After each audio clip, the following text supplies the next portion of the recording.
Hi, I'm Varian Brandon, and this is another of the tangent episodes, which are, anyway, more or less just me chatting about what's on my needles and what's going on.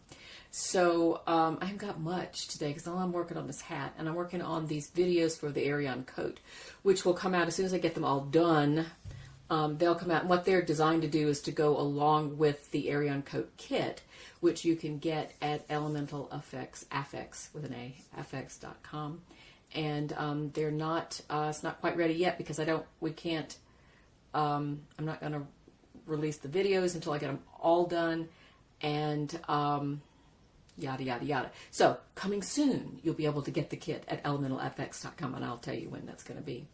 What we are going to do in probably the first of the year, so I'll keep telling you about that, is if you've done stranded work before, or if not, depending, but you are tired of hats or a little cowls. Cowls are great, but if you really want to do a garment, a sweater, then what we're going to do is do my pattern, Daddy's Request, and we've talked about this last time. And that is a yoked cardigan. Cardigan? Where did that come from? A yoked pullover that is, and this is the, is this the right side? Yes, I think so. I'm trying to see. Oh, maybe not. Maybe I should be this way. Yes, okay. This is the right side. This is the original version of the Daddy's Request pullover. It's all done in worsted weight wool, so it's very fast. And so what we will do to start out with that is you start at the cast on edge right down here at the bottom, and I'll give you some options on what you can do for the bottom of that if you want to dress that up, if you just don't want to knit plain. You knit both both the body and the sleeves up to the underarm, and then put them all on one needle, and then you do the yoke work, the color work. And I think it's like 5 colors plus the background color, and no pattern, no repeat is more than 8, I think, 6 or 8. 2, 4, 5, 6. 6. No repeat is more than 6 or 8 stitches, so it's not like this huge thing. And you do crease along the way, and it creates a nice little yoke pattern, and you get the idea of doing some color work in the round with big fat needles and big fat yarn, so it goes pretty quickly. I did another version of it, which is right here. Now, I think this is the right way to do that one. Yeah, this is the other one. This is the same exact pattern, just different colors. So you can choose your own colors. We can talk about choosing colors. We'll do that after the first of the year. Probably February. All of a sudden, what's his name's calendar girls is going over them again. January, yeah, February. Sorry, okay. You could have gone all day without that, I bet. Sorry. The reason we have to wait until February is that I do a knitting and quilting retreat at Canuga Conference Grounds. So it's the Canuga Knitting and Quilting Retreat, and it is over Martin Luther King weekend. We come in on Thursday night and leave either Sunday or Monday. And depending on, I think there's a little extra charge to stay over the extra Sunday night. But, and there are 6 classes going on there. I've got somebody who's doing beginning knitting. A lot of this will be our 14th year. A lot of my, the people who come have friends that want to come, but they don't knit. I'm talking knitting here. There are quilters too. Sometimes knitters will come with quilters. Sometimes knitters are quilters and vice versa. But there are some people who have some friends that are not knitters. And so I've got a friend of mine who is excellent at teaching beginners. I mean, she is so patient. Oh my gosh. And she is so good, and she will not do it for you.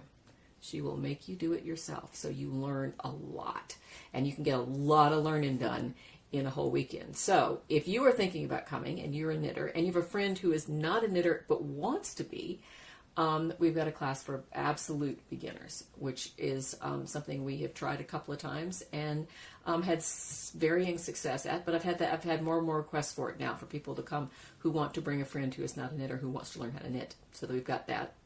I've got a friend of mine named Mimi Kieser who is doing an entrelac bag, which is like this really great kind of bag, like this, all in entrelac, and she's got a really neat. I should not have started on this without something written in front of me. There's some sort of slip stitch something or other. Forgive me, Mimi. Anyway, it's a gorgeous bag. She is a wizard with technique. It is absolutely the coolest thing ever. So, and that's great. Everybody who takes her classes just loves working with Mimi. Another one is my friend Jolie Elder, and she is just a whiz. I mean, she's a math whiz and just a whiz in general.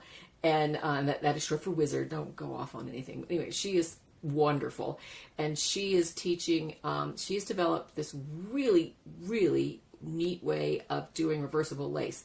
Yes, you've seen reversible lace before, but not to this extent. So she is doing a really neat scarf to work through all the sort of different aspects of reversible lace, which is also, again, phenomenal. Then another friend of mine named Heather Storta is going to be doing a lace shawl that looks gorgeous. I've not seen that one in person, but it looks gorgeous. And then wonderful Catherine is my sock person, and she just does. I'm not a sock person, so bless her heart. And that, I mean that in a good way. I know if you're Southern, you know, you think I'm going to trash her. I'm not, because I adore Catherine.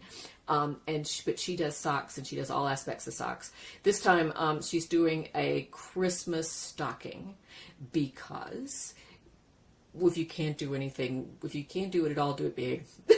And so she's going to do a big stocking. So that's really cute too. So she's going to do that. So that's fine. So that's Mimi and Jolie and Heather and Catherine and my friend Boykin, who does doing the beginning, and me. So we are doing. I'm doing a Fair Isle hat, which is I'm sitting here looking at it, so I'm looking down. A Fair Isle hat, which I have done here in fingering weight.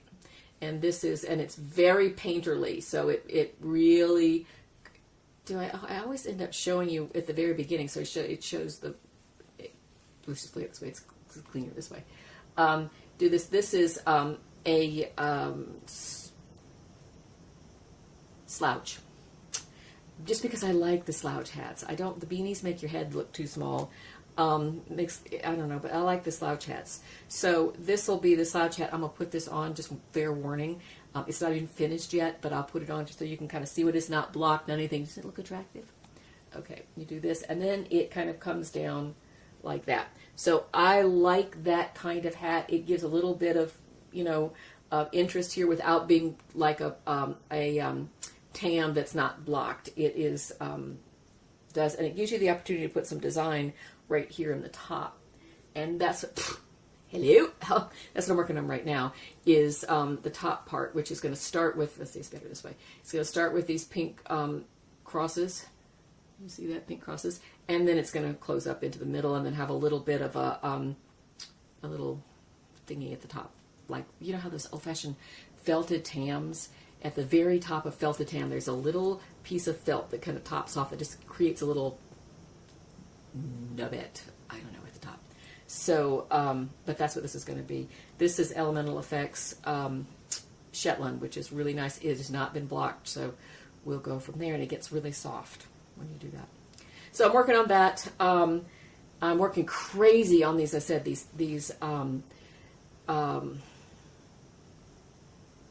videos for the Ariane coat, which is the big kimono coat that you have heard me talk about for about a year now, and I'm finally getting the videos done. So that's what's taking a lot of my time, and just life in general. So, well, I'm so glad that you've joined me again. Thank you so much. Thank you for just coming back, and I'm gonna try to get doing more often. Every time I say, I should jinx myself. Every time I say I'm gonna try to do this more often, something happens and I can't get back to it for a month or two. But I'm trying my best. I'm looking this way so you can see. This one is called Blue Flame Dancing. It is made out of alpaca. I'm sorry. If you thought I was closing up, I've got one more thing to say. So sorry. This one is just a straight cowl. I've got this here just to kind of show you that if you've got a cowl that is big like this, if you don't put, that's just a shawl pin. This is one of, I just love that thing. Isn't that the coolest thing ever with that ram on there? I just think that's so neat. That's from Jewel, J-U-L. This is hard to make it go because that's distracting. That's the back side.